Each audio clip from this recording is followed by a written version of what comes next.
Hello, everyone, and welcome to the Spurs Up Show, best Gamecocks podcast on the internet. Today is Thursday, June the 10th, 2021. Today's show, I officially put a pin in the 2021 Yardcocks baseball season as I hand out grades and awards. We'll first start with our postseason report card, talking pitching, hitting, fielding, coaching, and, of course, my overall grade for Gamecocks baseball this past season. Also, drum roll, please, folks. The TSUS 2021 Postseason Awards Show returns as I talk the Golden Scythe Award, Michael Roth Award, Matt Price Award, Freshman of the Year, Slapdick of the Year, Moore's Mihi Lucrum Award, Best Moment, MVP, along with many others as well. And I also give my brief thoughts on the 2021 baseball season, where I think the Gamecocks need to improve, the positives, the negatives from this past year, and look ahead to the 2022 Yardcocks baseball season, guys. All that and more. Also, news and notes to get into, your listener questions. And we do have a fantastic interview.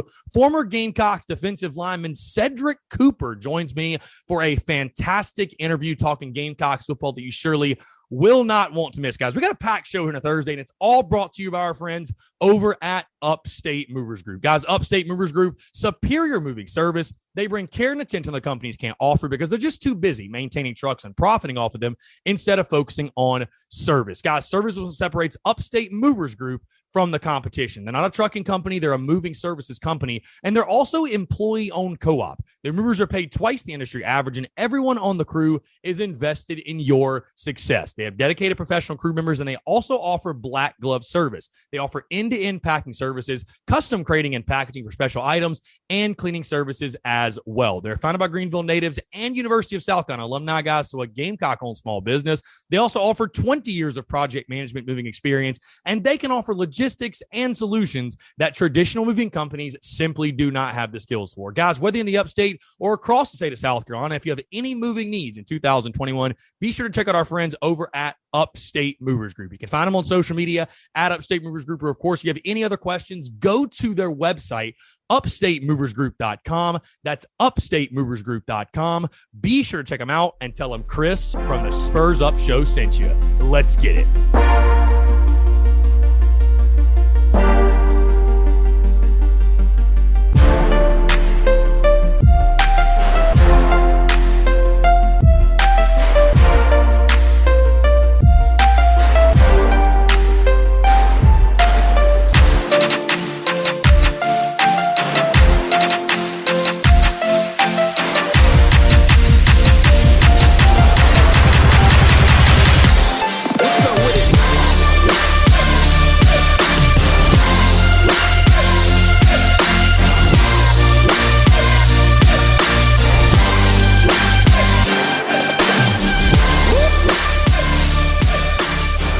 Ladies and gents, boys and girls, happy Thursday. Hope you're all doing well. I'm Chris Phillips, host of the Spurs Up Show.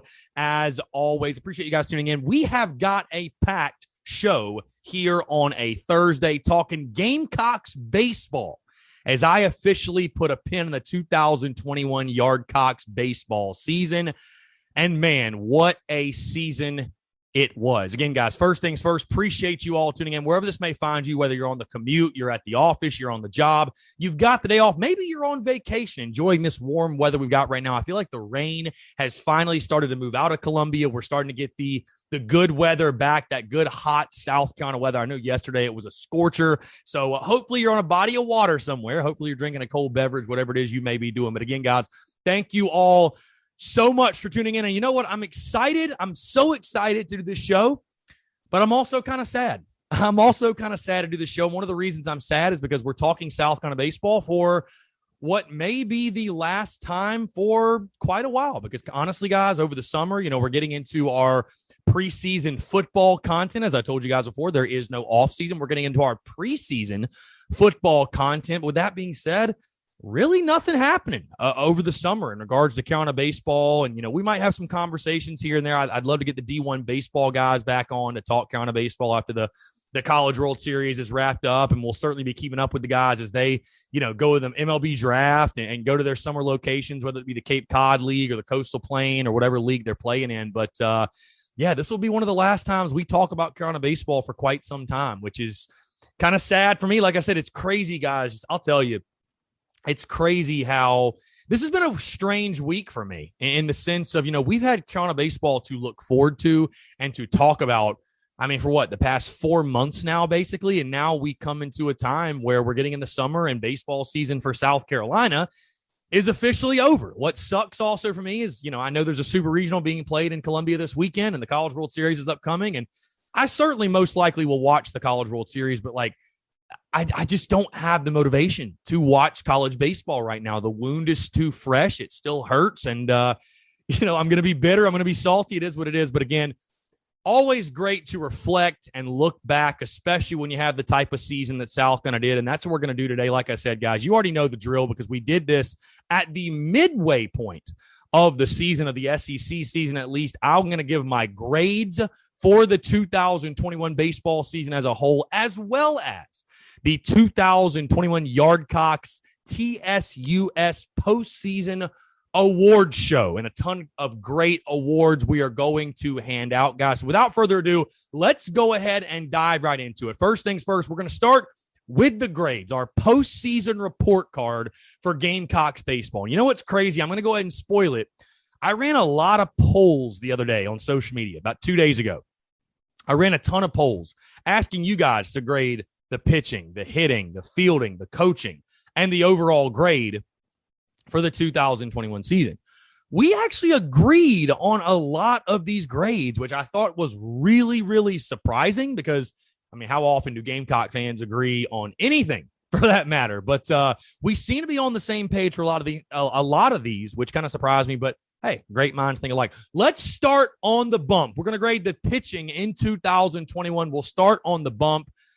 And when you look at South Carolina, of course, this was the strength of the ball club, right? Just reading over some numbers, 3.8 ERA overall, 4.26 SEC ERA, but you were fourth in the SEC in ERA. And pitching truly was the bread and butter of Gamecocks baseball in 2021. Pitching depth. We talked about in the preseason. I harped over and over that I thought this was the deepest rotation and deepest pitching staff we had seen in Columbia in a couple of years, and that proved to be true. You had options on options on options, and then, of course, you had Jack Mahoney go down with an injury late in the year, but you had him as well, and you had youngsters step up. You had veteran guys step up. Your bullpen was incredible. Really top to bottom, this pitching staff gave you all you could have asked for. They simply gave you all you could have asked for. So I'm giving the Gamecocks pitching an A for the 2021 baseball season. Now, you might ask yourself, Chris, you said they gave you all you could ask. Why do you not give them an A+?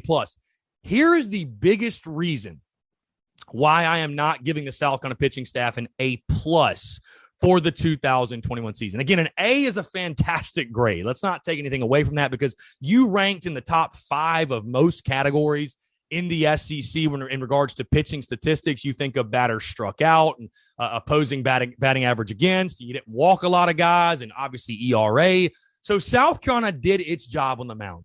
The one thing I will say that I think needs to be a top priority going into next year, and the reason I would not give the Gamecocks an A+ and instead give them an A on the mound, is just the issues and inconsistencies in game one. And I think one of the character traits of championship ball clubs, right? And you look back at South Carolina in 2010, 11, 12. This fact applies. You look at all the teams right now, all the SEC teams that are top of the league. This fact applies to them all. And this is something that I think South Carolina was missing. And, hey, all due respect to Thomas Farr because he pitched his tail off. 3-7 record with a 3.87 ERA. Through the most innings on the Gamecock staff. He more than did his job, right? It was not Thomas Farr's fault that they were losing game ones at the rate at which they did so, right? I think he gave you all you could ask for and more.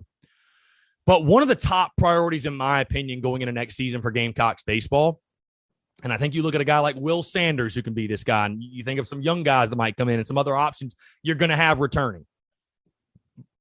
But to have a championship caliber season and to have a special season, to be a special ball club, you need that true bona fide number one guy leading your weekend rotation.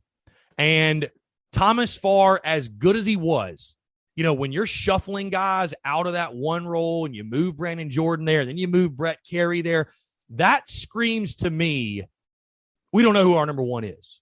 We thought we knew. We don't really know.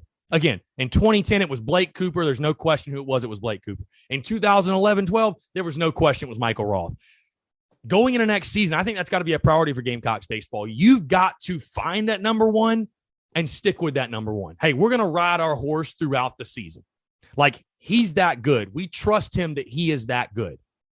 And I will say there were some instances where Thomas Farr, again, did his job, but had some rough games, had some rough ball games in the sense of not setting the tone for Carolina baseball, giving up 2 in the first, 3 in the first, whatever it may be. And he would settle down, right?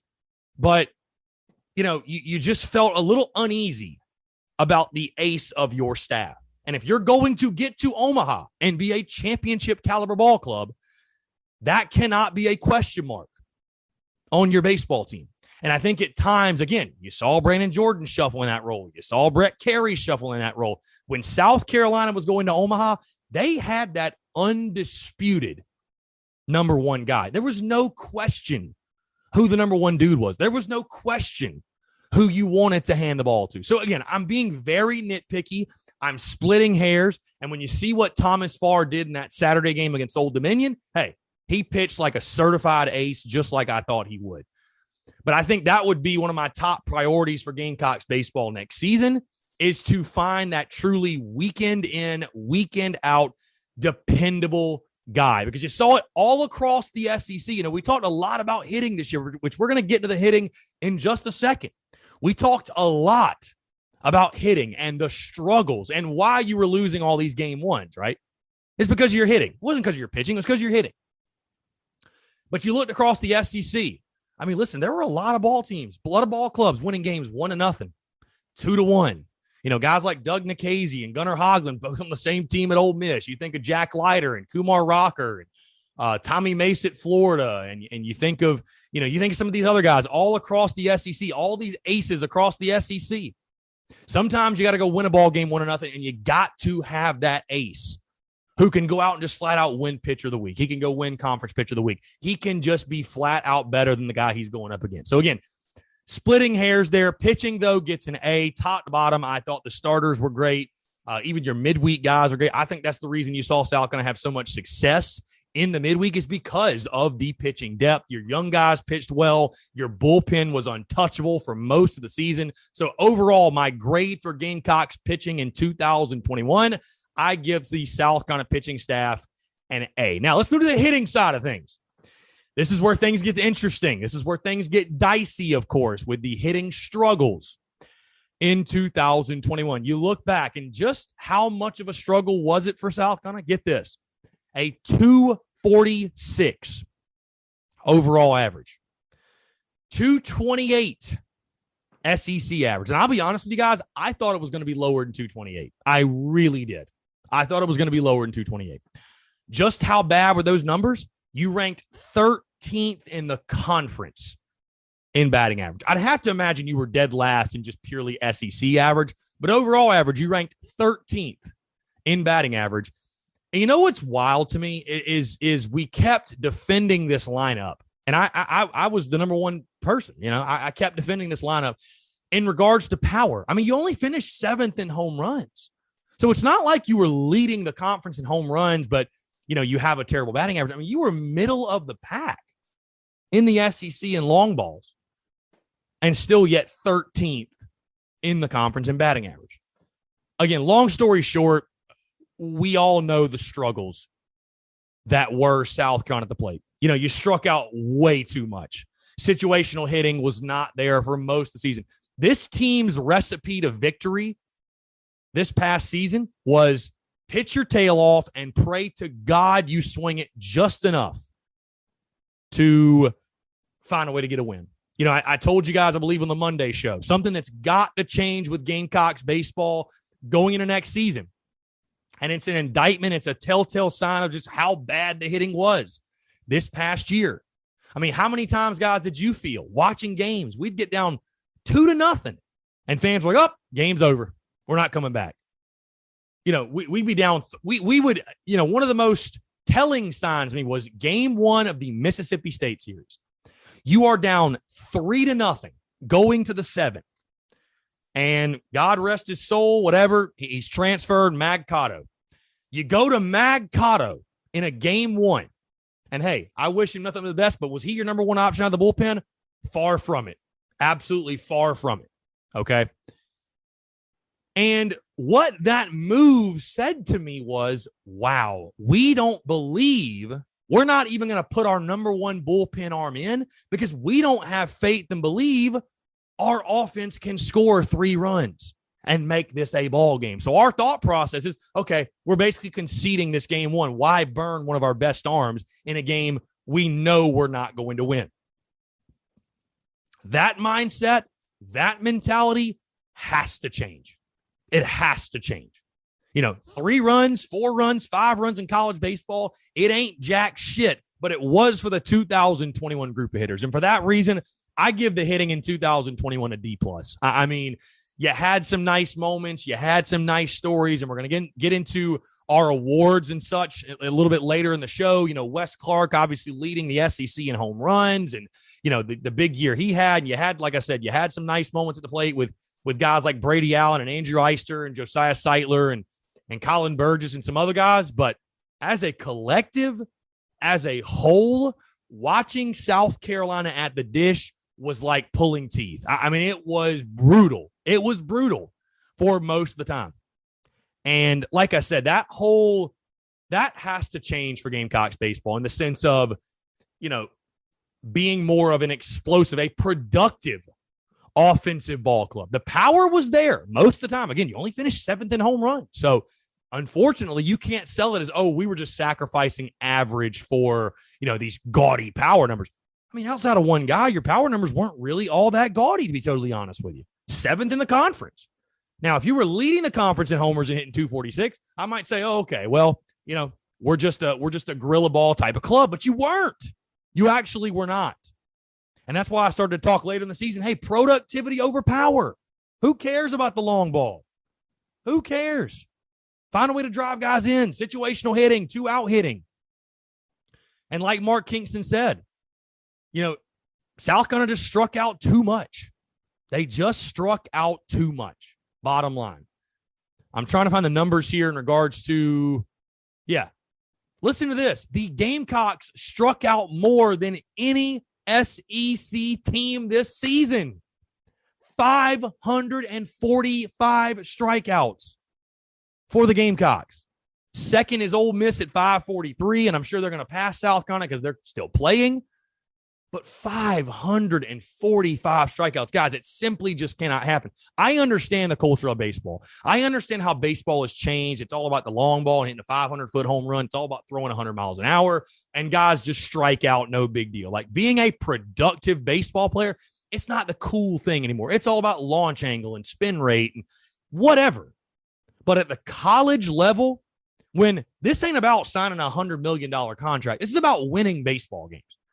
And winning baseball is getting bunts down. Winning baseball is hit and run. Winning baseball is moving a guy over from second to third. Hey, I love power, and I'm not saying take away power from Carolina baseball. We are known for power. We play in a hitter-friendly ballpark. It is an advantage. It is a strength to have a lineup where you have guys in it who can change the game with one swing. We saw it multiple times this year. Andrew Eister against Florida literally kept South Carolina in that baseball game, and then you walk it off. Brady Allen, one swing, beat Tennessee in game 2 with a 3-run homer. So that home run's valuable. But you know what's more valuable? Being a productive baseball player. And I know a lot of you have a lot of questions in regards to the hitting coach, the approach, what needs to change, guys. I don't really know what the answers are. Is firing Stuart Lake going to solve all your problems? I don't know. I think more so it comes back down to recruiting. I think it comes back down to recruiting good hitters, good productive hitters. I think that's truly what it comes down to. And you've got a ton of guys in this recruiting class, not to go on a total rant in regards to looking ahead to next season, but you've got a ton of guys in this class who are fielders, who should have a chance at playing time, who, from what I've heard, seen, watched, are pretty good hitters coming in, highly touted hitters. So, because something's got to change. Something's got to change again. 246 overall average, 228 in the SEC. That ain't going to get it done. That's just simply not going to get it done. And I tell you, it was damn near disrespectful how bad the hitting was, as good as the pitching was this year. So again, I give the hitting a D+. I don't give them an F because, yes, you did have Wes Clark. Brady Allen did some really nice things for you. But as a whole, as a collective, and hey, love George Khalil to death. But, man, you cannot – you look at the averages, guys. George Khalil hit 193. You cannot have anyone in your starting nine hitting 193. Andrew Eister led this ball club with a 279 average. You don't have a single guy hitting over 300. That's got to change. That has to change. If you're going to take that next step and become an Omaha caliber club, that has to change. So, again, for the 2021 Gamecocks baseball season, I give the South Carolina hitters a D+ grade. Let's move into fielding. And I know people had gripes about the fielding this year. South Carolina fielded a 976 fielding percentage, which was good enough for sixth in the SEC. I think fans, was this a 2010, 2011 Scott Wingo-led infield? Was it that good of a fielding ball club? No. But I think what this was a ball club that, while it made some frustrating blunders, no question, the upside was there with this group. There's defensive plays all over that stand out all year long. Brady Allen's catch at the wall, Braylon Wimmer's throw in the Clemson game, some plays that Brennan Malone made, George Khalil, obviously, I thought he had a really good year in the field. Going to talk about him more in just a second. But overall, a solid ball club defensively. Was it anything to go home and brag about? Was it anything where, I think our defense was a game changer in a lot of instances? No, but the defense didn't lose you games either. And for that reason, I give the fielding a B. I really have nothing bad to say about the fielding. I would say finding a strong defensive first baseman would be a priority, as well as offensively. But defensively, we saw some issues and some deficiencies later in the year. But overall, nothing bad to say about the fielding. I give the fielding a B. It was solid, nothing crazy, some flashiness here and there, some blunders here and there. Overall, good job. Give the fielding an overall grade of a B. Let's move into coaching. How do I grade coaching in the 2021 Yardcocks baseball season? I'm sure many of you are saying, oh, Chris, give Kingston an F, give him he's a hitting coach, this, that. No, listen. Was it a perfect season on the coaching side of things? But you have to also think, I'm not just talking Mark Kingston. I'm talking Kingston. I'm talking Lake. I'm talking Skylar Meade. I'm talking Mike Current, everyone on that coaching staff. And I'll start with Skylar Meade and the pitching staff. Guys, you should be saying nothing to Skylar Meade other than, hey, great job this season. I know people love to say, oh, you should have pulled him. You should have left him in. People bitch and moan about that no matter what. You're damned if you do, and you're damned if you don't as a pitching coach. That's just it.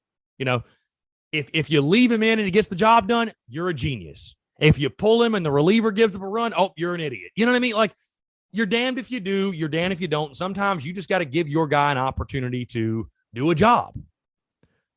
On the hitting side of things, of course, hey, these are Mark Kingston's hitters. This is Stuart Lake's lineup as well. We understand that. And I told you guys, I'm a Kingston guy. My one knock on Kingston is I think sometimes he tries to overthink this thing a little bit. And you saw that at times this season with some questionable moves in regards to starting different guys in the midweek. And then, of course, the third base position, which was a complete mess. So you have that side of things. But overall, I thought the coaching was solid. I thought the coaching was good. There were not many times this year where I watched Gamecocks baseball and said, oh, Mark Kingston just cost us the game. Oh, coaching just cost us the game. Most of the times when we lost, we just got beat. Bottom line, we just got beat. You can kick, scream, and fuss and yell and disagree with me, and you can be upset till you're blue in the face. That's where I stand on it, though. I don't think we lost many, if really any games on coaching. We lost on execution. And, Because I go back to this too. People talk about the hitting and firing the hitting coach. Guys, they're not coaching them to strike out 545 times in a season. They're not coaching Braylon Wimmer to swing at every curveball in the dirt that he sees. They're not coaching Wes Clark to not be able to identify and adjust to a slider. Like, they are not coaching those guys to do that. Okay?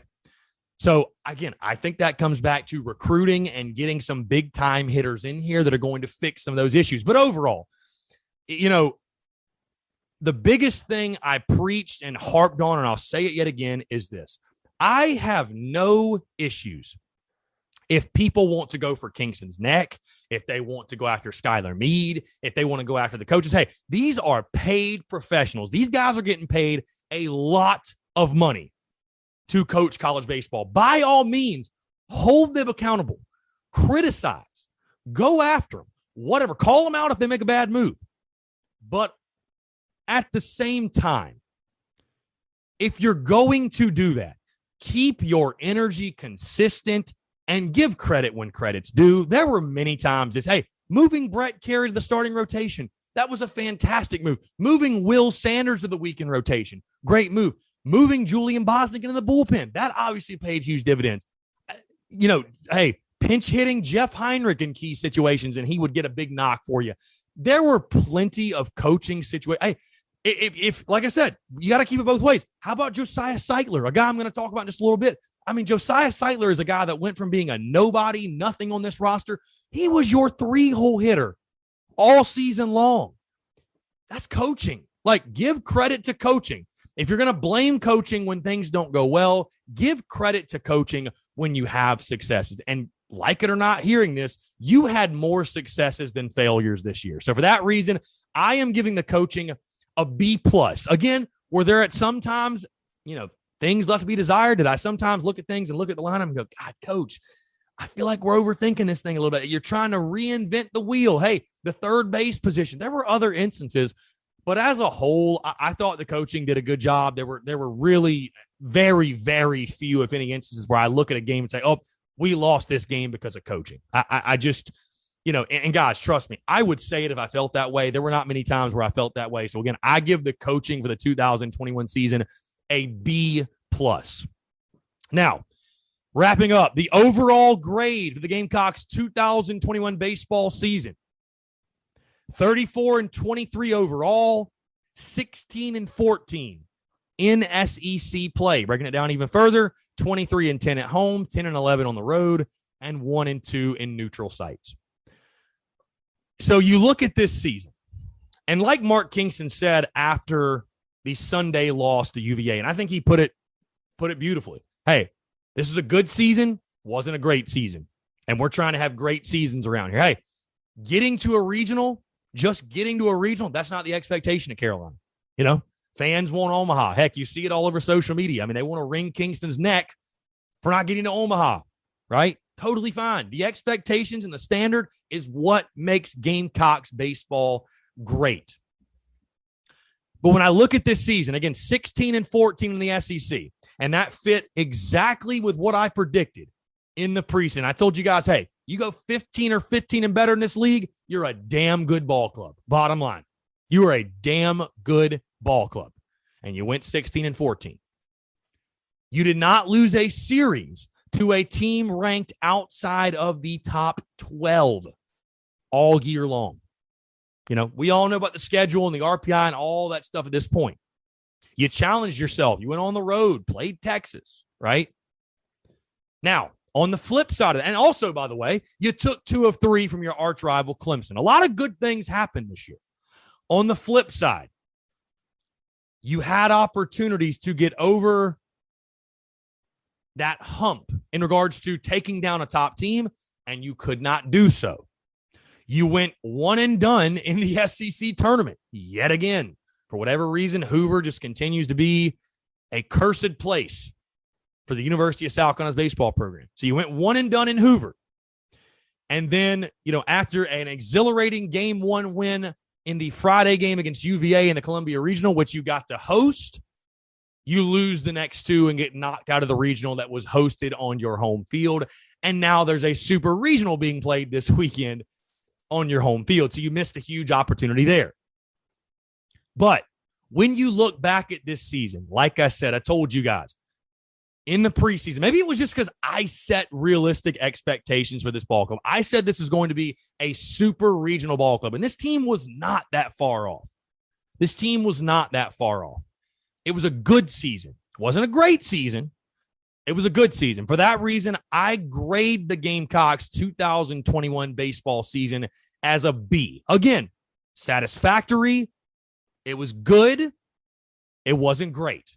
It wasn't great. But if I would have told you, guys, if I would have told you in the preseason, hey, South Carolina's going to go 16-14 in conference play. They are going to host a regional, and they took 2 or 3 from Clemson. Would you sign up for that right now? Not a Gamecock fan out there would say no. Not a Gamecock fan out there. And you can disagree, but there's not a South Carolina fan out there that would have said no. Just the Clemson 2 out of 3 thing. They would have taken it just for that. So I thought it was a quality year, a year I think you can build on, most certainly, especially that pitching staff and that rotation and what you have coming back. Obviously, we understand what the issues were or what the big issue was. But overall, good season, not a great season. For that reason, I grade the Gamecocks 2021 baseball season as a B overall. Something to build on for sure. All right, that's going to wrap up the postseason report card for the Yardcocks 2021 baseball season. Now, without further ado, drum roll, please. I got my suit and tie on right now, my tuxedo. I'm ready to hand out some awards. Hey, I've even got the Scythe in hand right now. The Scythe is in studio. He made an appearance. The Scythe is the guest of the night, the guest of honor, whatever you want to call it. Here we go. The TSUS 2021 Postseason Awards Show, presented to you by yours truly. I don't know. I don't know where I was going with that. Presented to you by Barbecue Sunflower Seeds. That's probably what I should be saying. I don't know. But anyways, the 2021 Postseason Awards Show, without further ado, let's go ahead and get right into it. We're going to start. Speaking of the Scythe being the guest of honor, we're going to start with the Golden Scythe Award, which will be awarded to the top hitter from the 2021 baseball season. And yes, guys, if you're wondering, these awards are basically all of them the same exact awards from the midseason, but for the entire baseball season. Just a little side note there. But again, the Golden Scythe Award, the top Gamecocks hitter in the 2021 baseball season. Now, when I first did this at the midway point, Brady Allen won this award. He was tearing it up in SEC play. But when you look back at this 2021 season as a whole, when you look at this year as a whole, and you take a look at South Carolina's lineup and you look at the statistics, there's really, in my opinion, there's only one guy you can give this to. And, you know, even with his struggles in SEC play, and even with this team's struggles all throughout the year, this dude was as fun to watch and as dangerous a hitter as there is in college baseball. And of course, I'm talking about the Gamecocks basher, number 28, Wes Clark. Wes Clark hit .271 on the year, 23 home runs, guys. Historic numbers in Garnet and Black, along to go with 55 RBI on the year. And again, it was a pleasure to watch Wes Clark do what he did. Arguably the most feared hitter in the SEC. Again, I know there was some struggles for him in SEC play, but simply put, man, a guy, let me put it to you this way. I don't remember the last time, every single time a guy came up to bat, I got my phone out and I recorded him. You know, people ask me throughout the season, Chris, do you record every single pitch of every single game? And I'm like, when Wes Clark hits, yes, I do. Yes, I do, because this dude is just bound to go deep. And the start of the season that Wes Clark had, and, you know, again, 271 average, but 23 homers, 55 RBIs. I feel like there's no doubt this guy has to be the choice here. The official Reaper of Souls. Another soul has been claimed. 2 Glocks himself, number 28, Wes Clark. And congratulations, Wes, the winner of the Golden Scythe Award. Let's move into the Michael Roth Award, which, of course, goes to the pitcher of the year. Now, the answer to this question, or the answer to this award, I should say, was much different at the midway point, and he surged late in the season to claim this award. But I don't think there's anybody who's going to argue with me here, because the Michael Roth Award goes to none other than right-handed pitcher Brett Carey. It's Carey time, baby. Brett Carey, 5-1 with a 2.15 ERA, guys. Let me read off the rest of his stat line as well. Let's see. Brett Carey, 5-1, 2.15 ERA. He had 17 appearances. He only started 3 games, but he pitched 54 and a third innings for the Gamecocks. He had 84 strikeouts. I mean, get this number, guys. 54 and a third innings pitched. He had 84 strikeouts and just 10 walks. That, my friends, is getting the job done. Also, he was pivotal for South Carolina in a lot of the biggest games this season. You think of what he did in relief against Tennessee, against Mississippi State. You think of what he did against Vanderbilt. You think of the start he had at Kentucky. I mean, this dude, every single time he took the baseball, you felt like, okay, South Carolina is going to win this game. And hey, just like Michael Roth, that's how we felt when he took the ball. That's how I felt when Brett Carey took the ball. So for that reason, right-handed pitcher Brett Carey, the winner of the Michael Roth Award for the 2021 baseball season. Let's move to the Scott Wingo Award, the best fielder on the Gamecocks roster. And this one, I'm sure, is bound to piss some people off. Because I'll be honest with you, there's a couple different directions you can go here.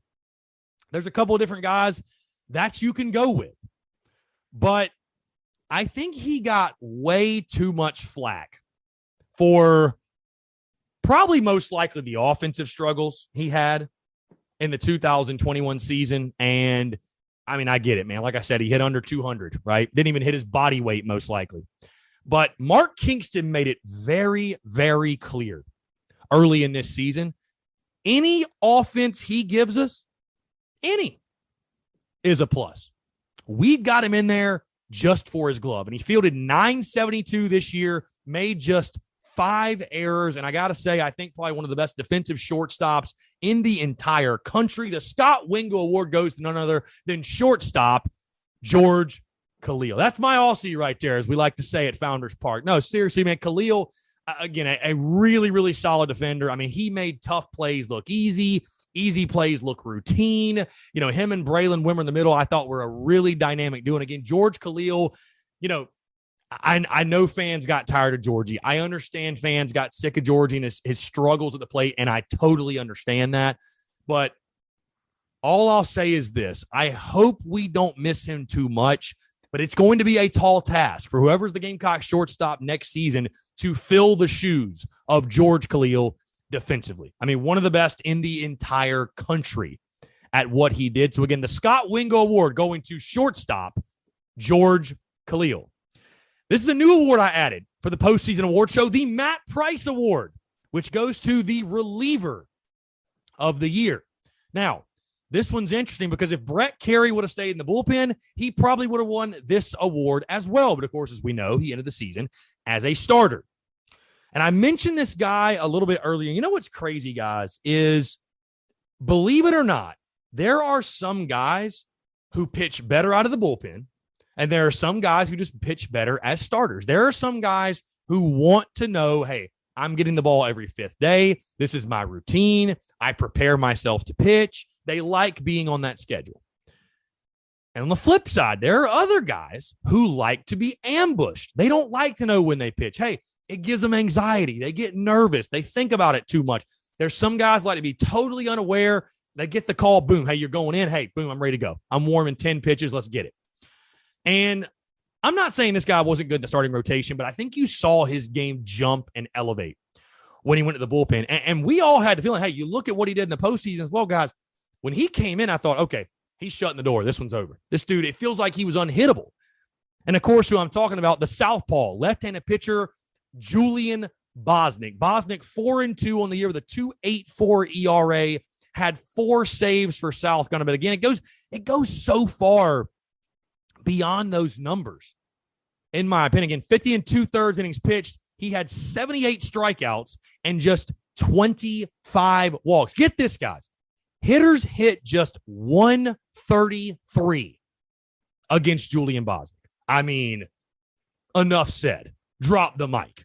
Julian Bosnick was incredible out of the bullpen. I mean, as good as you've seen, he should be back next year. Will be a huge weapon for Gamecocks baseball. Again, a guy, it's crazy, doesn't have like the most dominant stuff, if you will, but certainly I think we saw he made a huge jump from 2020 to 2021, became one of the Gamecocks' most dependable arms out of the bullpen. And for that reason, Julian Bosnick is the winner of the Matt Price Award.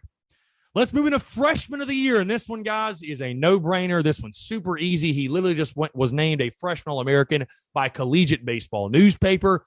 The Freshman of the Year, and a guy that I think you're going to see have massive success in Garnet and Black over the next couple of years, none other than right-handed pitcher Will Sanders. Big Willie, incredible this year. 6-3 with a 3.54 ERA. Let's see, 53 1/3 innings pitched, 54 strikeouts, just 11 walks.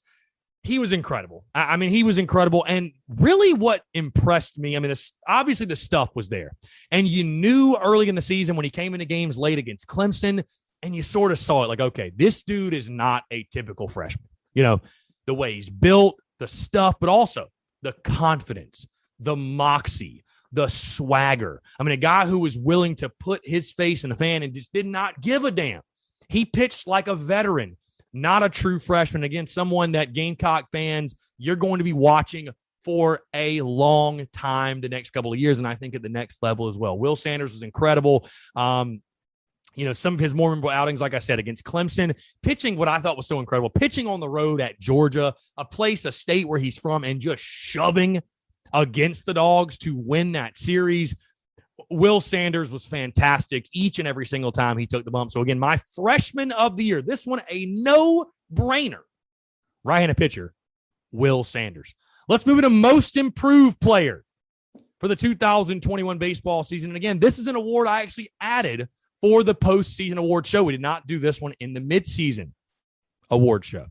The Most Improved Player for Gamecocks baseball in the 2021 baseball season. And this is another one for me, guys.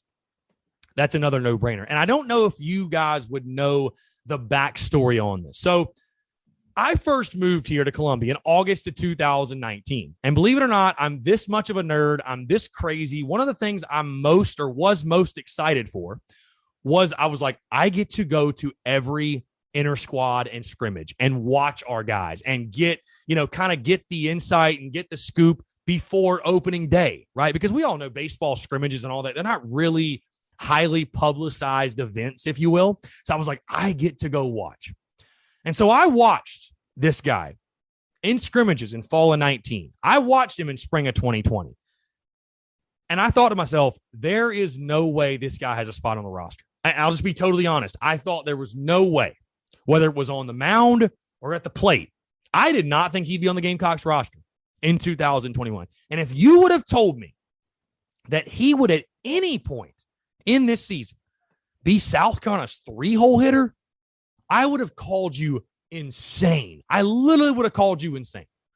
But sure enough, he did that and more and became an everyday guy for you. My Most Improved Player for the 2021 baseball season, outfielder Josiah Seitler. Seitler hit .268 on the year, 7 home runs, 31 RBIs, and really gave you a big power bat from the left-hand side. I really thought he changed his body too, man. Kid got really big, strong. I mean, obviously he showed off the power here and there for sure, but like I said, guys, I did not think there was going to be a spot on this roster for him. And again, that's no knock on him. He'd probably tell you the same exact thing.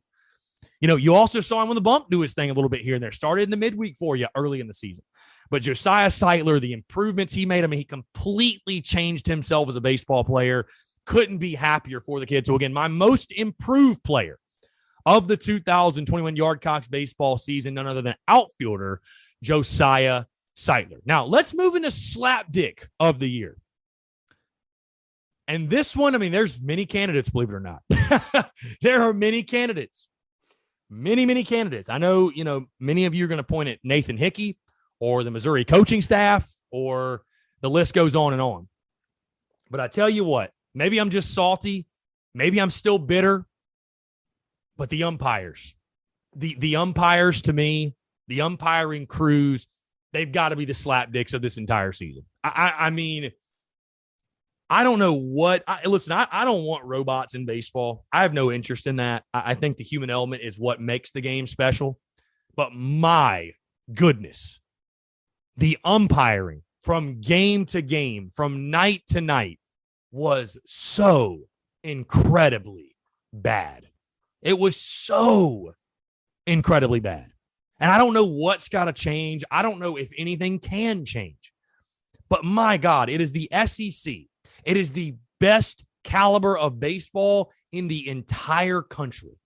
And you're telling me you can't get better than what we currently have now?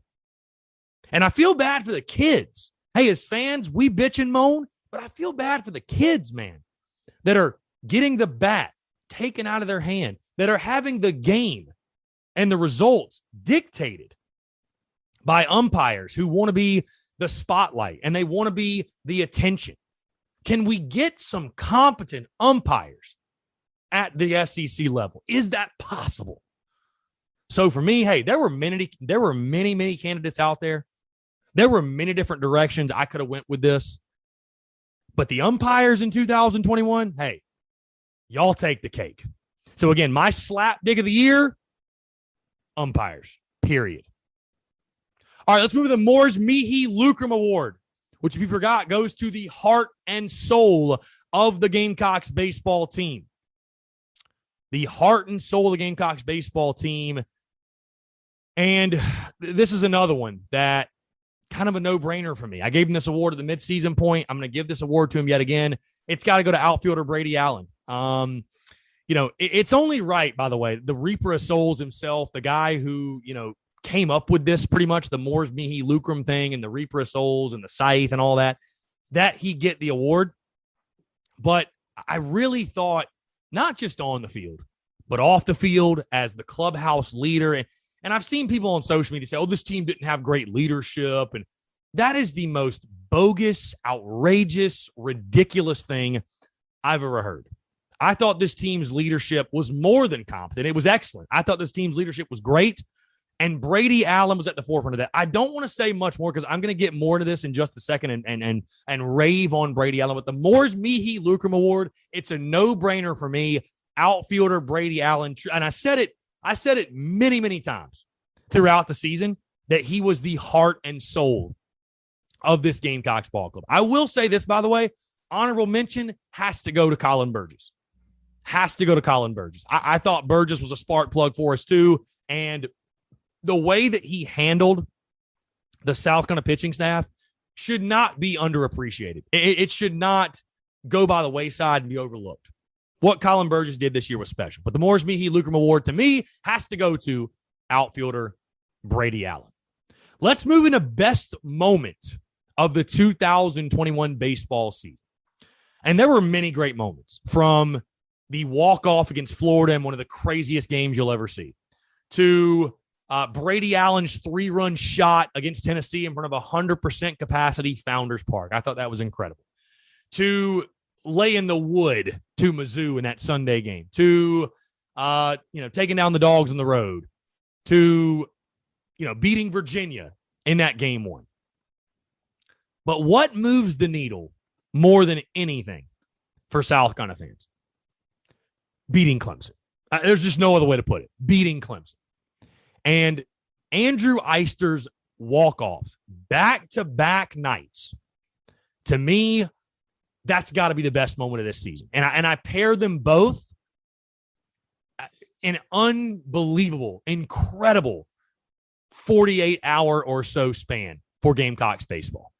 And the most improbable sequence of events with Andrew Eister coming up in that exact scenario 2 nights in a row and coming through 2 nights in a row. I mean, guys, I talked about this with Cox by 90 last week when he asked me the top moment of the season, or the best game of the season, I think he said. And I'll tell you guys, I mean, there were a lot of great games and a lot of great moments. But, man, that Sunday game against Clemson, that's as nervous as I've been watching a baseball game. That's one of the greatest baseball games I've ever witnessed. I mean, it was absolutely incredible. The back and forth and the dramatics and the energy and the passion. It felt like the Super Regionals in February, and it really did. So for me, guys, best moment, Andrew Eister's walk-offs against Clemson. There's nothing sweeter, nothing better than taking down your arch rival. And when you do it in walk-off fashion, the way that South Carolina did, I just don't know there's many things that can truly top that in your season. So again, best moment, Andrew Eister's walk-offs against the Clemson Tigers. Guys, we're on to our last award, believe it or not, the 2021 TSUS Postseason Awards Show for Gamecocks baseball. And, of course, we've got to close it out with the TSUS Season MVP. And, again, this is another award you can go many different directions. But I mentioned him just a few moments ago. And when I say MVP, the most valuable player, there were a lot of guys on the pitching staff I think you could have picked for this. So I think picking one of them would have been unfair. But the most valuable player for the Yardcocks in 2021, a guy that I think if they do not have him, South Carolina's season is drastically different. And it's not just about what he did in center field. It's not just about what he did in the leadoff spot all year long. But it's about what he did in that clubhouse, what he did off the field, and being a leader for this South Carolina baseball team. So my TSUS season MVP goes to none other than Gamecocks outfielder Brady Allen. Like I just mentioned previously, Brady hit .276 on the year, 13 home runs, and 42 RBIs. A very good season. Hey, he was one of your top hitters in SEC play. Hit .268 on the season, 9 homers, and 26 ribbies in SEC play. So did the job against the best competition as well. And again, it comes back to me, what makes Brady Allen valuable? It goes so far beyond statistics. It goes so far beyond, his glove, his bat, whatever. The leadership qualities and being the true heartbeat of this team. This team went as Brady Allen went. Hey, I hate to put it all on him. Brady, if you're listening, it's no knock on you, but hey, I said that Brady Allen was my key player for the regionals. And South Carolina went 1-2 in the Columbia Regional. Look at Brady Allen's numbers. It directly reflects it. I mean, Brady Allen, this team, most of the season, truly went as he went. And the good news for Carolina is most of the time he went and he got this team going. But again, to me, I just think what he did on field, off field, everything I mentioned, the most valuable player, the TSUS season MVP, goes to none other than Gamecocks outfielder Brady Allen. So, guys, that's going to do it. Our postseason report card, as well as the 2021 Postseason Awards Show for Yardcocks baseball, is officially in the books. Congratulations to all of our winners, and I appreciate you all tuning in. Now, really quickly, before we get into our listener questions, I do want to give kind of one, just a couple of quick thoughts on Carolina baseball. I thought about making this kind of like a segment, but I figured, I'll leave this wide open because a lot of you have asked me about this season, prospects going in next season, all those different things. And like I told you guys, overall, thought it was a good season, not a great season, right? Getting to the regionals, just getting to the regionals, that ain't the expectation in Columbia. Bottom line, it's not. But this season was not just some massive failure like some people like to make it out to be. A lot of good came from this year. Hey, you saw a lot of young guys step up, especially on the mound. At the plate, you did see some nice things, right? You did see some nice things at the plate. It wasn't all doom and gloom. But what needs to be the priority for Gamecocks baseball? What should be the priority for this team moving forward? What does this team need going into next season to make a run at a super regional, make a run at Omaha? Because I don't think this team is that far off, guys. But as I said all throughout the year, I think you're missing a couple of pieces. First things first, You need to find that true bona fide stud to man your rotation. I think Will Sanders is that guy, but you need to settle on that ace. You need to settle on that guy. Bottom line, you are not going to get to the Supers, and you're certainly not going to get to Omaha if you do not have that number one set. And you need to pitch like a number one. You can't go 2-8 in game ones in SEC play. You just simply can't do it. I mean, the Gamecocks were fortunate to finish 16-14 in the SEC. When you factor in how bad they were in game ones, they were fortunate that they went 16-14. I mean, truly they were. So I think that's the first thing. The second thing, simply put, I don't necessarily think there needs to be wholesale changes in the approach and the way you do things offensively. You've just got to go get some hitters, bottom line. And you got to develop the young guys coming in, because you're going to be replacing a lot of guys in your lineup. Brady Allen gone. Wes Clark gone. Andrew Eister gone. George Khalil gone. Right? Hey, Jeff Heinrich's gone. You're going to be replacing a lot of guys in your lineup. You've got to find and also develop some guys. You got to develop some hitters. Because as I told you guys earlier, hitting 246 overall, 228 in the conference, that ain't going to get the job done. It just didn't. Simply put, it's not going to get the job done. So you got to find some hitters. That's the big things. You do those two things, I think you're Gucci. I think you're a super regional team, and I think that's got to be the minimum expectation next year.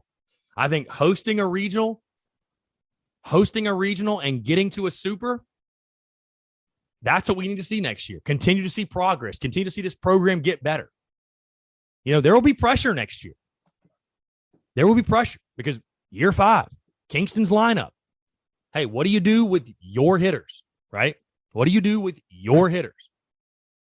Overall, you know, I'm happy with the season. You know, I came in, we knew this team had some holes, but had good players as well.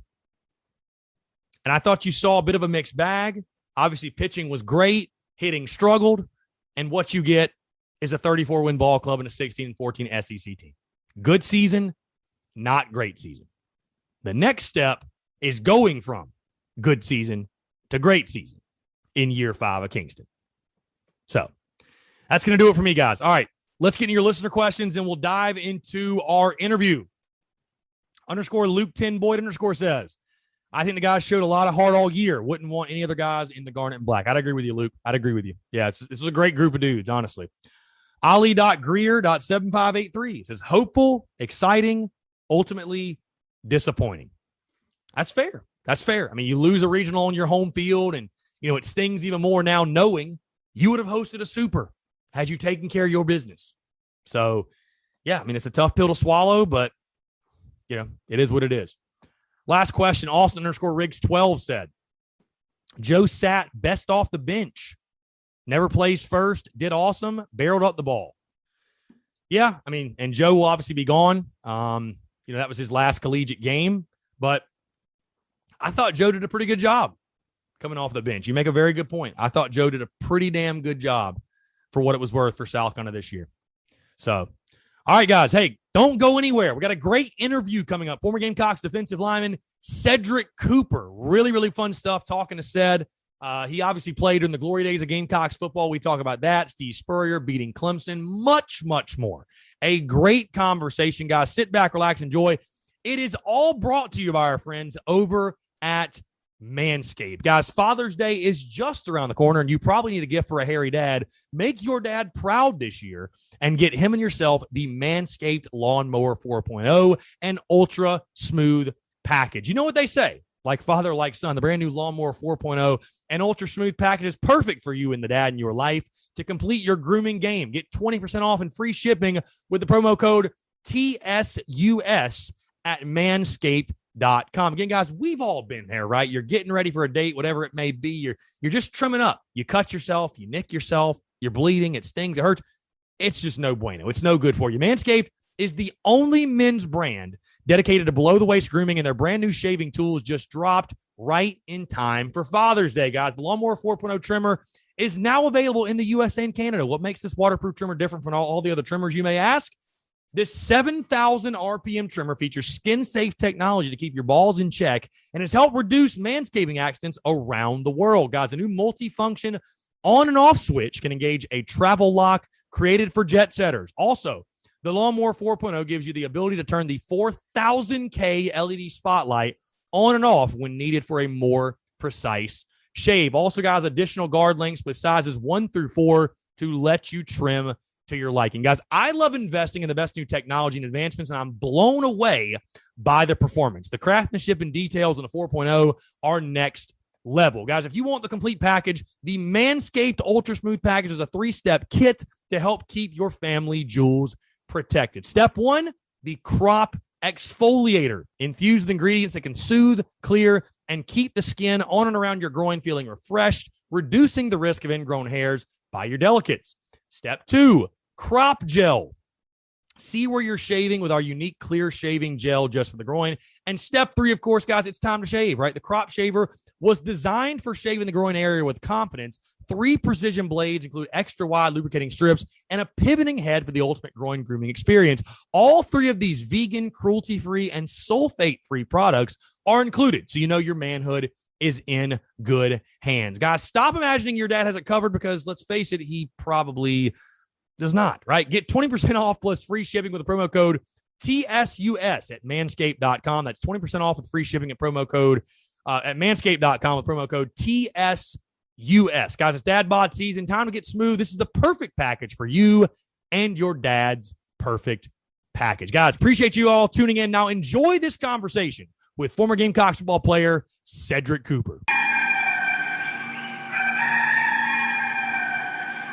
All right, joining us today on the Spurs Up Show is a man that played for Gamecocks football from 2011 to 2015. During his career, he accumulated 20 tackles, 2 tackles for loss, and 1 sack. Of course, he was part of the Gamecocks defenses, some of the best in school history, part of 5 straight wins over Clemson, 3 straight 11-win seasons. You guys already know the drill. He currently lives in Atlanta pursuing an acting career, guys. And also, as we talked off air, was kind of Vine famous during that time, which I think is just awesome. I think it's incredible. Also was with Patrick Fish. They both were on that spotlight. Whatever. We'll get into that in just a little bit. But Cedrick Cooper, former Gamecocks defensive lineman, said, I appreciate you taking the time, man. It's a pleasure to have you on. Thanks for doing this. I appreciate it, man. Thanks for having me. Absolutely. So, Cedrick, let's go back to the beginning for you. You're from Lithonia, Georgia, and obviously you live in Atlanta now, but from Lithonia, Georgia. Just talk about the recruiting process for you, because you get to South Carolina in 2011. I'm curious, and we're going to get more in depth with this later in the show, but did Shane Beamer, did he have any involvement in your recruitment? Because I know probably when you were being recruited, I think 2010 was Shane's last year there. So did he have any involvement? If so, what was that like? If not, obviously Coach Spurrier, Lorenzo Ward, that entire staff, Brad Lawing, of course, who I've had in the studio a couple of times, absolute legend of a human being he is. But talk about your recruitment to South Carolina, schools it came down to, and why you chose the Gamecocks. Man, so yeah, in Lithonia, Georgia, man, it was so Lithonia, Georgia, just in the whole county, DeKalb County, it was kind of known for football. And I kind of got a late start when it came to football. Honestly, I think it was just the amount of anger. I just played mad, which kind of worked out for me. And my recruiter was Lorenzo Ward. And the first time I met Ward, he stood out to me. He was like, Coop, what you doing, Coop? I was like, man, I was like, I'm doing good, man. And he was one of the most authentic coaches. Mm-hmm. You know, he always told the truth. He always gave a raw approach to how the coaching process worked. And honestly, I think the whole entire coaching staff when it came to Carolina, because Carolina at first, when I was going through the recruiting process, who was I looking at? I was looking at Ole Miss, Arkansas, Tennessee, Kentucky. There was multiple. I don't remember all of them. But it was when I went to South Carolina and got a really good feel for all of the players, everyone. It felt like family the most. And once I got a chance to visit, I was just like, all right, well, I think this is exactly where I want to be. And then the rest was history. So you get on campus. I'm curious though, Steve Spurrier, first interactions with him. Obviously you being a defensive guy, I know the relationship with each player is different, but you being a defensive guy, I know Coach Spurrier stuck with the offensive players. And I mean, of course, you got on campus at a really exciting time. I mean, South Carolina's coming off going to the SEC championship game. And I'm sure, you're thinking to yourself, we're going back. I mean, definitely with those teams that were coming back and the success you guys had, obviously following up those couple of years. But first interactions with Spurrier, did you have a lot of contact with him, or was he kind of just to himself with the offense? I'm going to be extremely humble right now and give a very authentic answer. I didn't know who Steve Spurrier was when I first started getting recruited and stuff, and they were just like, "You don't know who the ball coach is?" They was like, "Are you kidding me? Like, what's wrong with you?" And I was just like, "Yeah, I don't know who the guy is." When I first came to my official visit, not my official visit, yeah, I think it was my official visit. I kind of walked past him. I didn't even know who he was. Like, that's how oblivious I was when it came to the whole recruiting process. I didn't really watch football or anything. All I knew was when I was on the field, anyone who had the ball, they should be hit. That's pretty much what I did. It was pretty much just A plus B equals C. Right. See ball, get ball. That's all you needed to do. I didn't really watch football. Didn't really do anything like that. And it was once I realized who it was. Once I realized it was him, I had a conversation with him, and the funny thing is, like, he's very, very outspoken, and his memory, I don't care what people say about him, his memory is impeccable. He can remember every single conversation you've had. He can remember the clothes you've had on, the shoes you wore, the time of day it was. And it's a double-edged sword, because if you messed up during a play, you remembered that too. So my first experience with him was he was just very expressive. He was very open. He was always positive sometimes. He didn't have a problem with letting you know how he felt about how you did at that particular moment. But yeah, that was my experience with him. Now, Cedrick, some people would say you came in as the same class as Jadeveon Clowney. I'd say he came in as the same class as you. So, I wanted to ask you. I mean, obviously, you come in with him, and not all freshmen are built the same. We all know that. And JD Clowney, I mean, the number one all-time recruit ever. And you knew from the moment he stepped on campus, he was an absolute freak. Just, I guess, what was that like? Again, you come in, not all freshmen are built the same, and I'm sure you're going through reps, or you get on campus and you look at this guy and you're like, what on God's green earth? Like, what? And I mean, you're a guy, you're a guy that I feel like people used to joke, like, this dude looks like an Under Armour model, like one of the mannequins. Like, you're a guy that the genetic pool, like you won the genetic lottery in some ways, right? Not to take anything away from you, but I mean, a fit dude. But then you look at Clowney, who, I mean, talking to Coach Long, it's like he didn't even have to touch a weight. He didn't work out. Like, it's just God-given. Like, how wild was that to you? What was that like coming in with him and just kind of seeing him evolve as a player? Watching him on YouTube versus seeing him in person, no comparison. You see him move and you're like, oh, okay, like he's playing and stuff. When you see him in person, I said, my Lord. I said, that is a big young guy, because he was young. He was my same exact age. So we're coming in freshmen, and I'm just like, dude, this dude is huge. But the one thing I will say about Clowney is that he will talk to anybody. He was extremely humble, didn't have a crazy big head. He knew he was good. And I call that confidence. I don't call that being like cocky. But he knew what he brought to the table, and he was overall just a really good guy, in my personal opinion. No, for sure. And like I said, you were on campus, said it was a really exciting time. I mean, 2011, 12, 13, all the great games.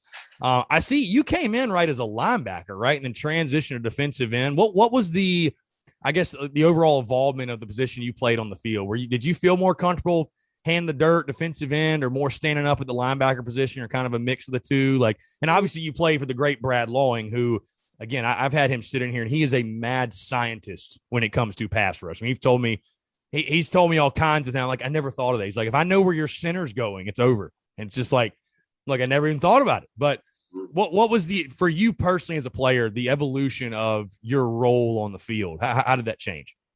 It was a great experience, to be honest with you. When I started out as a linebacker, it was my first exposure to, obviously, like the collegiate level. I mean, you're going from high school to like SEC. In high school, you have some people that are fast, you have some people that are strong. When you get to the SEC, I mean, good Lord. I mean, it's everybody's strong, everybody's fast. And when I started out as a linebacker, it was great. I was moving, I was doing really well, had a few injuries. I kept getting bigger. That was the thing. I kept getting bigger. And the bigger I got, it just worked. I think they put me down in it was some sort of package they had where they had Clowney on one side and then they had me on one side. And I think it was like a smoke package. And I put my hand on the ground. And then Clowney and I would meet at the quarterback a few times. So from there, they were just like, "Hey, Sid, like, you look good down there. Would you consider going to?" I said, "Heck yeah!" And then exactly, we had like Coach Lauren. Like, are you kidding me? Like, the dude is a scientist. Unfortunately, I didn't have him for that long before he parted ways and continued on his journey. But in that short amount of time, he wasn't so focused on you doing a whole bunch of stuff. He was like, do your job and do it well. This is what you look at. These are your cues. And then once you have that down pat, go off. But I honestly, I liked having my hand on the ground a little bit more than linebacker. And I just think back, man, those defensive lines that you were a part of, just, I mean, unbelievable. I mean, 2-3 deep. People think about, and they talk about Clowney, but they forget about the Travian Robertsons and the Melvin Ingrams and the Devin Taylors. And I mean, it's just the Chaz Suttons. I mean, they forget about those guys. It was just like, I'll race you to the quarterback. That was type of the mentality. Yes. Kelsey Quarles, my God, Kelsey Quarles. Kelsey was crazy. He was. Oh, Byron Gerardo, who's on staff now. I mean, it's just the names. You keep going and going and going. It was unbelievable, unbelievable. And I think I'm pretty sure one of those teams set the record for sacks in a season. I think that 12 team. I think I was the one. Was it 12? 12 or 13, I think. I think it was one of those. I think it was 13. Was it 13? Okay. 13. I know it was one of those. If we had Clowney, then we would. Yeah. You have a chance. It was one of those years. Yeah. No, for sure. I want to talk about, again, the 11, 12, 13, man, because obviously that was just an insane run. I mean, probably it had to go just about as well as you could have imagined outside of getting that SEC championship title, which, it is what it is. But, 11 wins 3 years in a row, bowl wins all 3 of those years. And you had bowl wins 4 years in a row, those first 4 years. I mean, simply put, it had to be pretty cool to be a Carolina football player at that point. I'd have to imagine that was a pretty good time to rock the jersey. Goodness. I mean, you got to think about it. Like, you got like a lot of guys that were coming there. Like, you're coming from a little town, or you're coming from just wherever you're coming from. There is no experience like being on a winning SEC football team, especially at University of South Carolina. When I say if you had that jersey on, if you were on that roster, everybody loved you. I mean, everybody loved you. If you messed up, it's okay. Don't worry about it. It'll get better. But it was, oh my gosh, it was one of the best experiences of my life. I got exposed to so many different things. Could you imagine running out to a game and 60,000+ people are just screaming? There's so much euphoria. You get such a euphoric feeling that it's unmatched. So when you get out of that element, you're just like, gosh, how can I get this rush again? And that's kind of how I like transitioned and started going into like really acting. Now, again, that 3-year stretch, I know it's going to be a tough answer, but there's so many games we could talk about and break down. Is there one moment or one game for you that stands out, either an on-field moment or just, being on the sideline? Or what? I mean, obviously, my mind goes back to the Clemson games, 12 Georgia. I mean, it was just so many. But is there one that stands out above the rest? Is like just the ultimate game during that stretch? I think, was it 20? When did UGA come to our It was house? 2012, the 2012 UGA game. I figured you say that, but I thought, are you kidding? Yeah. That's when Ace was going the heck off. I was on the kickoff return team, so I was blocking for him too. And the way he was just moving, and UGA, they were talking so much mess, man. I mean, so much mess. The stuff that was coming out of their mouth, and I'm just like, man, you are that mad that you're losing right now. But it was so funny to me. I was just laughing, but. Yeah, that had to be the loudest I've heard. That's probably the loudest I've heard Williams-Brice, like the loudest I've heard it.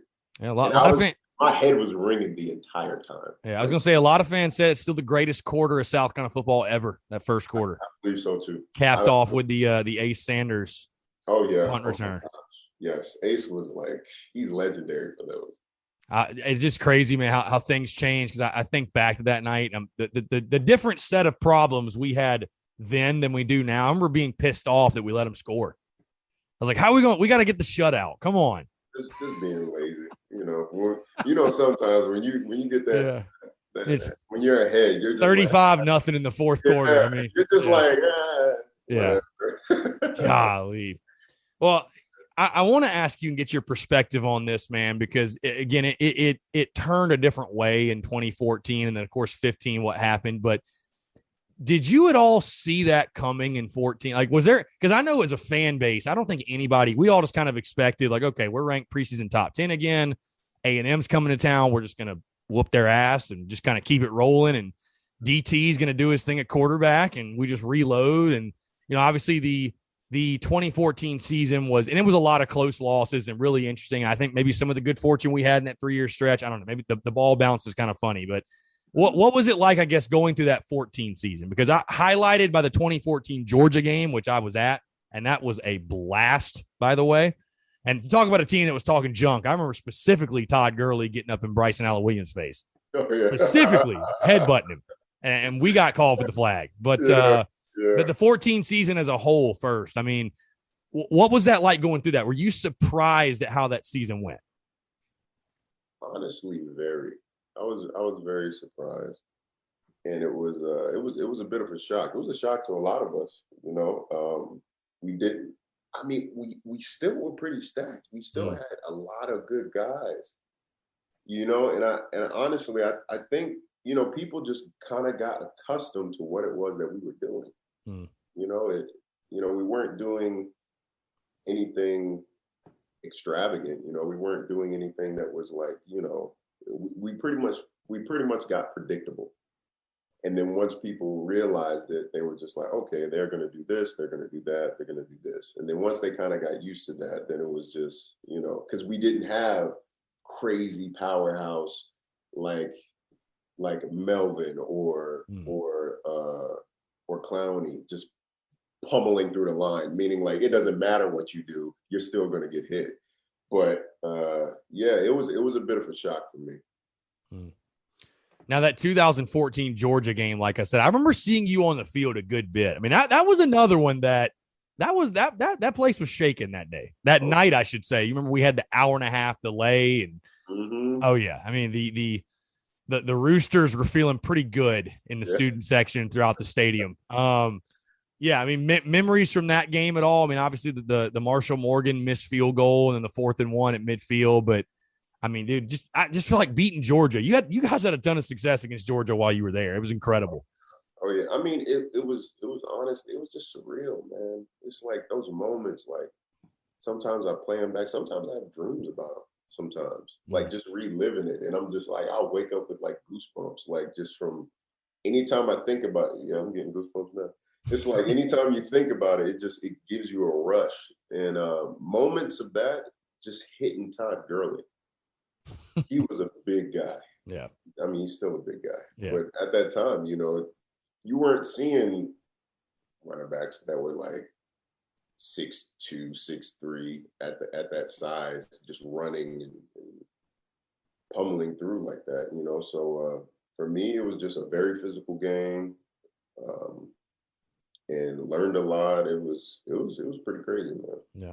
Before we get off 11-13, Cedrick, I got to ask you, of course, about the South Carolina Clemson rivalry. I'm sure that, being from the state of Georgia, Lithonia, Georgia, maybe you weren't quite as familiar with it, but if you literally Google your name, there are plenty of pictures of you flashing the 5 after the game's over, and all you guys, it was incredible. You talk about that rivalry, kind of when you learned just how big of a deal it was, and being a part of that. I mean, you got the last 3 of the 5-game win streak, and like you said, being a South Carolina football player during that time when you're winning is great, but especially when you're beating Clemson, that's the icing on the cake, man. You guys obviously dominated them for your first 3 years there. Yeah, it was. Oh my gosh, man! I had Gary Peters, that was on the Clemson football team. He and I grew up together, and he and I was always competitive. And I went on 2 visits. I went on Clemson offered me. I went on a Clemson visit, and I went on a South Carolina visit. When I went to Clemson, Gary was like, "Oh, come on, man! You already know you need to come here." I was just like, "No, I just didn't feel it. I just didn't feel it. It was a little bit too much orange for me. I was just like, nah, this is not the vibe I really like." But beating them was the absolute best. I mean, I can't tell you. And it was crazy because you develop this hate for them. Even today, when I see people that are Clemson supporters, I'm just like, I don't know about you. And it's all fun and games, but at the same time, it's like that rivalry got so serious. There was so many times as we were playing, I was about to fight people. I'm getting in people's faces. And in my head, I'm just like, gosh, like this game is just so intense. That was, I would say the Clemson games are the ones that got the most rowdiest. The Clemson games and the UGA games were the ones that got the most rowdiest. Yeah. I was going to say probably got pretty personal for you because it was 2011, I remember correctly. Taj Boyd, when he sent the tweet out that the South Carolina defensive line was average. That's when Twitter was just kind of really getting going. And he tried to say he didn't say it's like receipts don't lie, Taj. Receipts don't lie. Right, and, exactly. Yeah, Melvin and JD and the boys did not take very kindly to it. We'll put it that way. They were going crazy. Yeah. I was like, oh my gosh. And just seeing it, it's different. It's different watching it in the stands. Being on the field is like, oh my gosh. Because those hits, people don't realize, those hits were so hard. My body kills every single morning when I wake up. If I don't work out, my body will fall apart. Right. And those hits were just so serious. But that rivalry, man, I mean, you can't, honestly, I think it's one of the best rivalries in the SEC. For sure. Now, 2015, Cedrick, I'm really curious to get your perspective when the whole Coach Spurrier thing goes down and he announces his retirement. And I've heard stories from other guys like Perry Orr, some of your former teammates, where it was one of those things you guys, I guess, had a Tuesday practice and Coach Spurrier was kind of like a weird vibe in the sense of he kind of gave off indications that maybe this was it for him. What do you recall from that sequence of events? And I guess I don't think it was anything anybody really saw coming. I mean, what do you just remember from that whole saga of Coach Spurrier announcing he was retiring? Man, we heard it in his voice.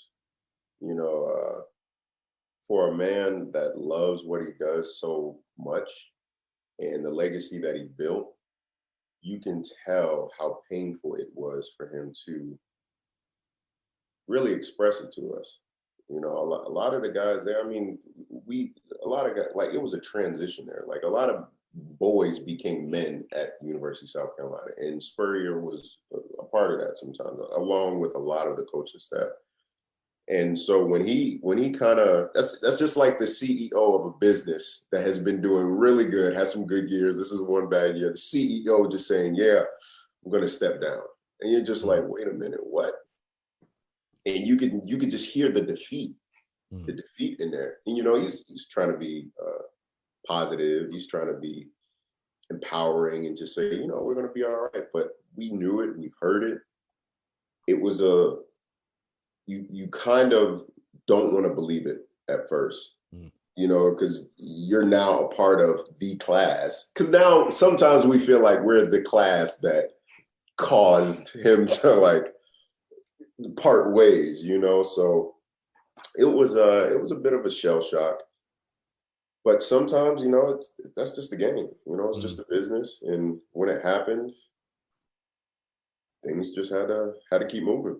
Yeah, and things happen for a reason. I wanted to get more of your perspective, that being your senior year. I mean, how tough was that, because, again, you get to South Carolina and the way things went, 11, 12, 13. I mean, and if you'd asked fans, it was the same. You just would have never fathomed that was that close to have. You know what I mean? Like, I mean, it was like a 24-month, just boom, all of a sudden. Yeah, and to be honest, I think a lot of it was out of his control. Right. I definitely do feel as though a lot of it was out of his control. So I want people to really understand, there's a lot of moving parts when it comes to like coaching staffs, and there's a lot of higher ups that have decision-making power versus just the coaches. And so for that reason, I don't think him and his own personal control, he would have made that decision. At least not then at that year. For sure. Well, like I said, you finished up your career 2015. I want to move to Cedrick, the current state of Carolina football, because obviously after you leave, Will Muschamp gets hired. We go through the Will Muschamp tenure. Now Shane Beamer gets the job, which, like you said, you weren't recruited by him, but he was there literally right before you got there. I don't know if you've, like you said, you didn't really watch the game growing up necessarily or watch a ton of football, but how much have you kept up with the Carolina football program? Do you know anything about Shane Beamer and kind of what's going down there? And I guess your overall thoughts on the program moving forward. I overall just love his tenacity. I love his coaching style. I love how authentic he is. I love how, I just love how he runs things. He allows you to prove him wrong. And that's something that I really do appreciate within a coach. His patience level is very high. And he surrounds himself with the right people that knows the things that he may not know. When you have the one thing that I will say that is extremely smart, that may not be as logical, you'll have a lot of coaches that did not play in the league, but they're telling you how to get to the league.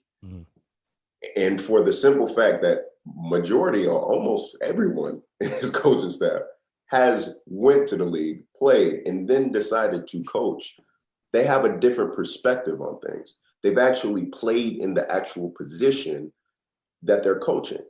And that's another thing. You would have people that were coaching a certain role or a certain position that never played the position. And for that reason, you ask yourself, you're just like, wait a minute, like, is this a qualified teacher here?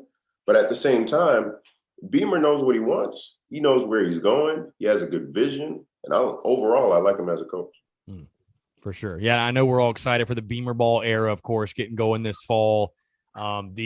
I would say, man, honestly, fans, I think are as excited about this season as they've been most excited since probably 2014. I mean, honestly, it's that type of, obviously with Coach Beamer coming from, he was on Steve Spurrier's staff and people hear that and obviously they get really pumped up. But the overall fan morale, the morale of the program, I don't know if it could be much higher, honestly. Cedrick, before we get out of here, man, you've been gracious with your time. I appreciate it. I want to get to you personally. Obviously, again, like I said, you're living in Atlanta pursuing an acting career. And like I mentioned at the beginning of the show, you were, we talked off here. I was in school at the same time, about the same time you were.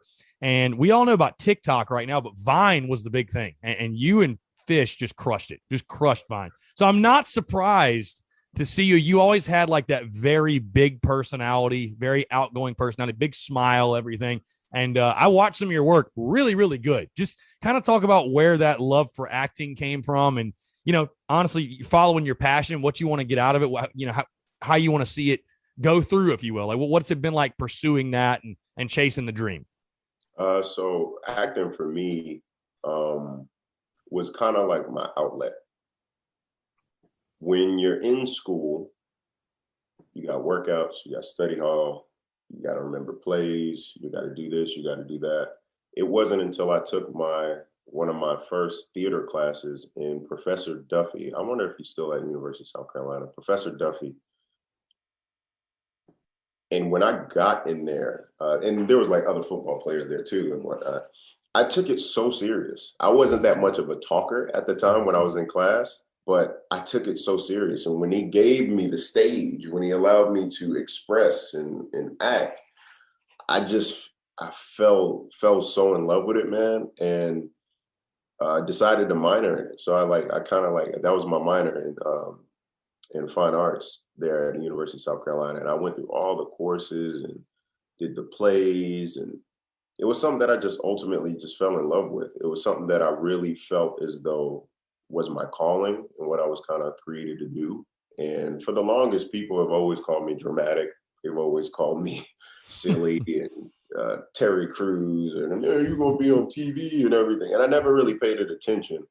But when it comes to acting, a lot of people think it's just being on television. It's being on the fame and entertainment and thing. It's so much more than that. You're literally taking a story and you're telling someone its truth with just make-believe circumstances. And that's what a lot of actors will tell you. It's the truth with just make-believe circumstances. And it takes a mindset. It takes for me, when it comes to like having plays and there's a process, there's practice, there's so many different things so that you can perform on game day. It's the same exact thing when it comes to acting. There's a process, there is training, there is an extensive amount of steps you have to take in order to be considered decent when it comes to this field. And where I want to take it is as far as I can. I'm not really into this to kind of just be famous or anything like that. It's something that I'm truly passionate about. It is something that allows me to deal with a lot of the insecurities that I have within myself. I kind of lose myself into these different characters, and it allows me to truly really just express and to live in different lives. I'm myself all the time. So I love to be different people. So it's pretty awesome, man. It's been a great experience. Atlanta is where I'm from. Atlanta is where I've been raised. So to be here to do it and to be familiar with the areas is perfect. I'm glad I don't really have to go out to a LA yet or a New York yet. And I can just do it right now, right at home. So, Cedrick, what's tougher, being an SEC defensive lineman or being an actor? I would say it has its own set of difficulties for both. Physically, I'd probably say SEC football, playing football. Mentally, I would say acting. I would say acting is definitely mentally a little bit more difficult. Let me exit out of this. Can you see me? Mm-hmm. Yeah, you're good. Okay, cool. But yeah, it was just one of those situations where I've been challenged mentally a lot more when it comes to the acting spectrum, because you have to really understand. You really have to understand who the person is, the character, what they care about, what they want, what are their motivations, what are they willing to do to get this. So many different things. And when it comes to football, it's more of I think and it depends on the person, but for me, I think it's more reactive than it is more proactive. You can prep when it comes to being an athlete and being in football, but when it comes to when it comes to football. You can prep for it, you can practice and stuff. But to me, I just feel like it's just two completely different muscles. Just two completely different muscles to use. Like you said, man, football is just A plus B equals C. C ball, go get ball. That's it. Ball, go get ball, win. That's what football is. Win. That's it. Do not lose. Just find a way. That's it. Exactly. Yeah. That's exactly how it is. Yeah, I think JD Clowney's still implementing that to this day, man. Just go be a beast and don't even worry about your assignment. Just go. Just run. Get the ball. That's what that man does good. He does best. He got his family going. I'm so happy. I'm glad I still get to follow a lot of these guys on like social media. That's one thing I do love about social media, that you can follow people's lives. Him and Nija, I hope I said her name right, all the way from college, just seeing their journey and where they are now. I'm so happy for him. It's beautiful. And he has a little son, so you know there's going to be another one. If he ends up the number one pick, I am going to lose it. JD Jr. Right, JD Jr., number one pick, right? That's it. Cedrick, like I said, you've been gracious with your time. One last thing before I get you out of here. If you had to look back on your career, going to put you on the spot, just favorite memory or something that stands out, whether it be funny quip from Coach Spurrier or something that happened to you on the field, whether it in-game practice or maybe something off field. I mean, I'm sure there's plenty of 5-point stories you can't tell, but we'll leave it at that. But no, just anything that stands out, I guess, maybe off the wall or just in general from your time in Columbia. Let me see. I would say